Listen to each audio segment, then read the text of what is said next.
मुंबई तक स्वागत करताय कर्नाटक तकचं। राज ठाकरे साहब आने वाले हैं, उनकी सभा होने वाली है और मैं उनको इतना ही कहना चाहूँगा कि आप 1 तारीख के दिन आपकी सभा है आज मराठवाड़ा सांस्कृतिक मंडल के मैदान के ऊपर करीब 7:30-8 बजे आपकी ये सभा शुरू होंगी। उससे पहले अगर आप हमारे साथ अगर इफ्तार करने के लिए आए और सभी हिंदू मुस्लिम साथ में बैठकर अगर हम कहीं पर बैठ के अगर हम इफ्तार करें तो मेरे हिसाब से एक बहुत अच्छा संदेश जाएगा। ये हिंदू और मुसलमान का मुद्दा नहीं है, ये मुद्दा है कि हिंदुत्व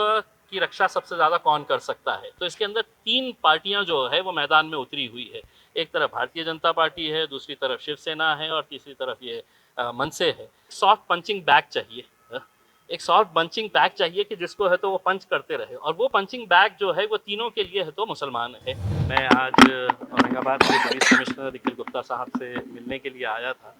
और उनसे यही बात के ऊपर चर्चा की कि हमारी मदद कैसा चाहिए करके आप बताइएगा कि हम किस तरह से हमारे ये शहर के अंदर शांतता बनी रहे, इसके लिए हम क्या प्रयास कर सकते हैं। अगर हमारी कुछ मदद लगती है तो आप हमें बताइएगा करके। तो इन मुद्दों के ऊपर चर्चा हुई है। दूसरी बात ये है कि राज ठाकरे साहब आने वाले हैं, उनकी सभा होने वाली है और मैं उनको इतना ही कहना चाहूँगा कि आप 1 तारीख के दिन आपकी सभा है आज मराठवाड़ा सांस्कृतिक मंडल के मैदान के ऊपर करीब 7:30-8 बजे आपकी ये सभा शुरू होंगी। उससे पहले अगर आप हमारे साथ अगर इफ्तार करने के लिए आए और सभी हिंदू मुस्लिम साथ में बैठकर अगर हम कहीं पर बैठ के अगर हम इफ्तार करें तो मेरे हिसाब से एक बहुत अच्छा संदेश जाएगा।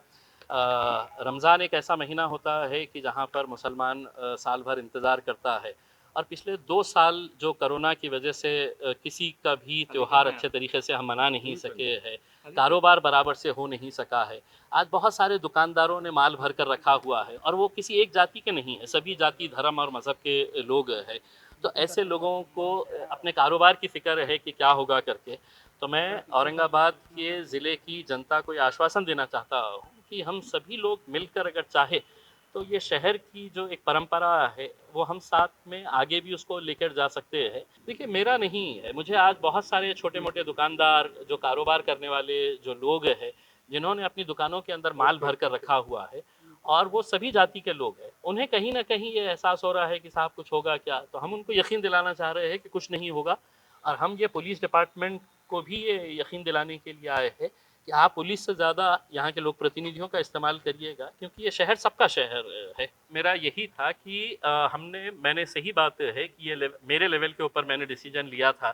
वरना किसी चैनल ने ये चलाया था कि मतलब ओवैसी साहब ने, ऐसा कोई ओवैसी साहब का उसके अंदर दखल अंदाजी नहीं थी, बल्कि मैंने ही ये डिसीजन लिया था क्योंकि हम आखिर में मेरी और आपकी हमारी सबकी ये कोशिश होना चाहिए कि साहब कहीं ना कहीं ये मामला गड़बड़ा ना जाए, कोई गलत बात कर डाले उसमें मीडिया किस तरह से उछालती है आपको भी मालूम है। तो मैंने अपने तौर के ऊपर ये डिसीजन लिया था कि महाराष्ट्र के अंदर किसी ने भी इस ताल्लुक से है तो कोई बात नहीं करना चाहिए करके और उसका पालन हुआ। मेरा यही कहना है कि ये मैं तमाम लोगों को ये बताना चाहता हूँ, मेरे हिंदू भाइयों को भी और मुसलमानों को भी ये बताना चाहता हूँ कि ये जो मामले हम पिछले कुछ दिनों से कुछ महीनों से जो देख रहे हैं ये हिंदू और मुसलमान का मुद्दा नहीं है, ये मुद्दा है कि हिंदुत्व की रक्षा सबसे ज़्यादा कौन कर सकता है। तो इसके अंदर 3 पार्टियां जो है वो मैदान में उतरी हुई है। एक तरफ भारतीय जनता पार्टी है, दूसरी तरफ शिवसेना है और तीसरी तरफ ये मनसे है। अब ये तीनों के अंदर ये होड़ लगी हुई है कि सबसे ज़्यादा हिंदुओं की रक्षा करने वाला, हिंदुत्व को सबसे ज़्यादा मानने वाला, हिंदुत्व के लिए लड़ने वाला कौन सी जमात है। तो ये तीनों के अंदर आपस में कंपटीशन है और जब मैदान के अंदर उतरे हैं तो इन्हें एक सॉफ्ट पंचिंग बैग चाहिए, एक सॉफ्ट पंचिंग बैग चाहिए कि जिसको है तो वो पंच करते रहे और वो पंचिंग बैग जो है वो तीनों के लिए है तो मुसलमान है कि उनके मस्जिद को कभी टारगेट करो, वो मुसलमानों को कभी टारगेट करो। त्याच्या काळामध्ये औरंगाबादमध्ये मैं औरंगाबाद के खासदार की हैसियत से मैं आपको यकीन दिलाता हूँ कि मुझे 1% भी कोई चिंता नहीं है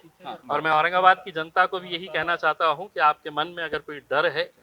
कोई आपको ऐसा चिंता व्यक्त हो रही है आपको, तो बिल्कुल वो मन से निकाल दीजिएगा। ठीक है, एक राजनीतिक पार्टी का एक लीडर है, वो आ रहा है अपना एजेंडा लेकर अपना भाषण देने के लिए उसके अंदर, लेकिन उसको इतना संजीदगी से मत लीजिएगा कि कल के दिन हम आपस में आमने सामने हमारे बीच में कोई मनमुटाव हो जाए करके।